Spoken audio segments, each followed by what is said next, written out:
I sat in the grand bedroom of the mansion I once called home, the golden light of the setting sun casting long shadows over the divorce papers on the table. My fingers trembled as I picked up the pen, my heart pounding against my ribs. 5 years of marriage, reduced to a signature. A soft knock at the door made my breath hitch. I already knew who it was before he spoke. Clara. Ethan's voice was quiet, almost careful. I didn't turn around. What do you want? Silence, then footsteps. The bed dipped slightly beside me, his presence suffocating. Don't do this, he murmured. I let out a bitter laugh, gripping the pen tighter. You should have thought about that before you brought her into our home. His jaw tensed, but he didn't deny it. I finally turned to face him, my eyes scanning the features I once loved. The sharp jawline, the deep brown eyes that once held warmth, but now only reflected guilt. You cheated on me, Ethan, I whispered, and now you expect me to stay. His fingers twitched as if he wanted to reach for me, but I pulled back before he could. It wasn't like that, he said through gritted teeth. It's complicated. I scoffed. Complicated. You let your mistress wear my dresses. She sat at my place at the dinner table. She posted pictures in my house while I was away taking care of my mother. He exhaled sharply, running a hand through his dark hair. I never wanted to hurt you. Then why did you? My voice cracked, my nails digging into my palm. He didn't have an answer. Of course he didn't, because the truth was simple. I was nothing but an obstacle to him now. I swallowed the lump in my throat and looked back at the divorce papers. You already made your choice, Ethan, I said, forcing my voice to stay steady. And now I'm making mine. I signed my name in bold, final strokes and slid the papers toward him. His Adam's apple bobbed as he stared at them. It doesn't have to be like this, he said, his voice barely above a whisper. I stood up. Yes, it does. And with that, I walked away. Or at least I thought I did. But Ethan never let go that easily. I thought walking away would be the hardest part. I was wrong. The moment I left the mansion, the life I had built with Ethan crumbled beneath my feet. The media wasted no time in twisting the narrative. Clara Rivers, the ungrateful wife who abandoned her billionaire husband for selfish reasons. Overnight, I became the villain. And Ethan. He became the tragic hero, the devoted husband betrayed by the woman he loved. It didn't take long before his new lover, Sabrina, made her first public appearance by his side, her delicate frame wrapped in a designer dress I recognized as one of mine, the very one he had gifted me on our 3rd anniversary. I clenched my fists as I scrolled through the headlines. Ethan Lancaster finally free, spotted with new love interest just days after divorce. Billionaire heartbroken but moving on, is Sabrina the woman who will heal his wounds? It was as if I never existed, like 5 years of marriage meant nothing. But it didn't end there. The real nightmare began when I tried to rebuild my life. 1 week later, I was sitting in a quiet cafe, staring blankly at the untouched coffee in front of me, when my phone buzzed. Unknown number. I hesitated before answering. Clara Rivers? A woman's voice asked, professional but cold. Yes. I'm calling from Lancaster & Co. regarding your lease application. Unfortunately, we'll have to reject your request. I frowned. I don't understand. My credit score is excellent, and I met all the requirements. I'm sorry, Miss Rivers, but the decision is final. The call ended. My stomach twisted as realization settled in. Ethan. I exhaled sharply, trying to shake off the creeping sense of dread. It had to be a coincidence. But then it happened again, and again. Apartment applications were mysteriously denied. Job offers vanished before I could even sign the contract. Even my bank account was suddenly flagged for suspicious activity, leaving me temporarily unable to access my own money. It wasn't just bad luck. It was him. Ethan was making sure I had nowhere to go. My phone buzzed again. This time, it was a message. "Ethan, come home, Clara. We're not done." I stared at the words on the screen, my hands trembling.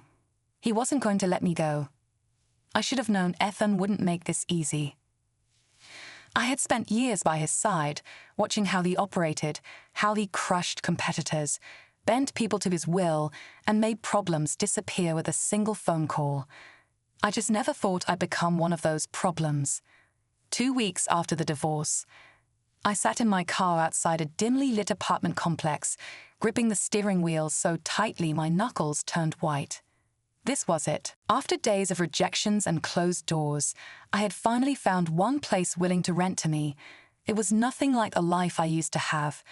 No grand penthouse, no designer furniture. Just a small one-bedroom unit with peeling wallpaper and a leaky faucet. But it was mine. Or so I thought. As I stepped out of the car, a sleek black vehicle pulled up beside me. The back window rolled down, revealing him. Ethan. Dressed in a sharp black suit, his expression unreadable, he leaned forward slightly, his gaze locking onto mine. "You really thought I'd let you live here?" he asked, voice smooth, but laced with quiet menace. I swallowed hard. "You don't get to decide that anymore, Ethan." He chuckled, shaking his head. "You still don't understand, do you?" Before I could respond, the landlord came rushing out of the building, sweat beading on his forehead. "Miss Rivers," he stammered, avoiding my eyes, "I'm afraid there's been a misunderstanding. The unit is no longer available." My heart sank. "What?" But I strongly suggest you live elsewhere," he interrupted, his voice almost desperate. I turned back to Ethan, fury rising in my chest. "You can't keep doing this." He stepped out of the car, towering over me. "I can do anything I want." I refused to let him see how much I was shaking. I had left him. I had signed the divorce papers. But somehow, I was still trapped. "Why?" I whispered. "Why are you doing this?" Ethan tilted his head, as if the answer was obvious. "Because you're mine, Clara, and I don't like losing what belongs to me." A shiver ran down my spine. 3 days later, I woke up to the sound of my phone vibrating against the nightstand. 1:47 a.m. I groggily reached for it, my stomach twisting when I saw the caller ID. Unknown number. I hesitated before answering. Hello. Silence. Then, breathing. Slow, deliberate, controlled. My heart pounded in my chest. Who is this? More silence. Then, in a voice I knew all too well, "Come home, Clara." The line went dead. I dropped the phone, my entire body trembling. Ethan. He wasn't just watching me. He was hunting me. I didn't sleep for the rest of the night. Ethan's voice echoed in my mind, chilling me to the bone. "Come home, Clara." No. I had spent too many years bending to his will, playing the role of the perfect, obedient wife. But this wasn't a marriage anymore. It was a prison. And I was done being his captive. The next morning, I sat in a dingy cafe, my fingers gripping a disposable coffee cup, my mind racing. I needed a plan. Running away wasn't an option. He had money, power, and influence, 3 things I had lost the moment I walked away from him. The legal system. Useless. No judge would believe that the esteemed charitable CEO Ethan Blackwood was harassing his own ex-wife. The police, they wouldn't touch him. His lawyers would make sure of that. Which meant I only had one option left. I had to become someone he couldn't control. A week later, I vanished.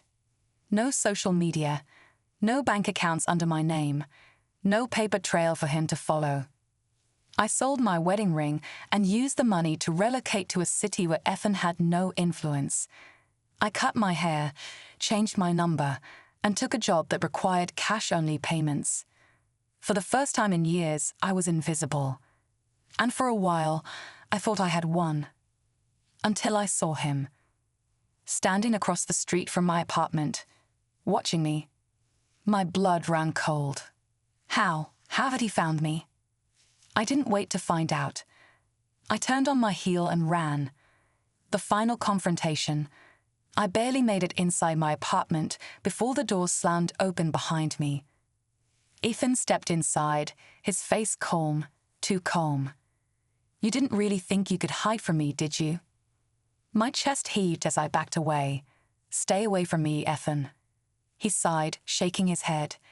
"You always were so stubborn, Clara. But this was a mistake." His voice was smooth, laced with quiet amusement, like this was just another game to him. I clenched my fists. "You don't own me anymore." A dark smile crossed his lips. "Don't I?" Then he stepped closer, lowering his voice to a whisper. "I warned you, Clara. You were never supposed to leave me." A shiver ran down my spine, but this time I refused to let him see my fear. I reached into my coat pocket, wrapping my fingers around the cold metal object I had hidden there. Ethan saw the movement, his eyes narrowing. "What do you think you're going to do?"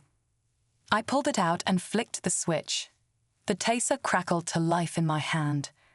Ethan's expression changed instantly. For the first time, he was the one caught off guard. "You're not the only one who's been preparing for this," I said, my voice steady. For the first time in our entire twisted relationship, I had the power. And this time, I wasn't backing down. What do you think happened next? Let me know in the comments. And don't forget to like, share, and subscribe for more stories like this. Stay tuned for the next thrilling tale.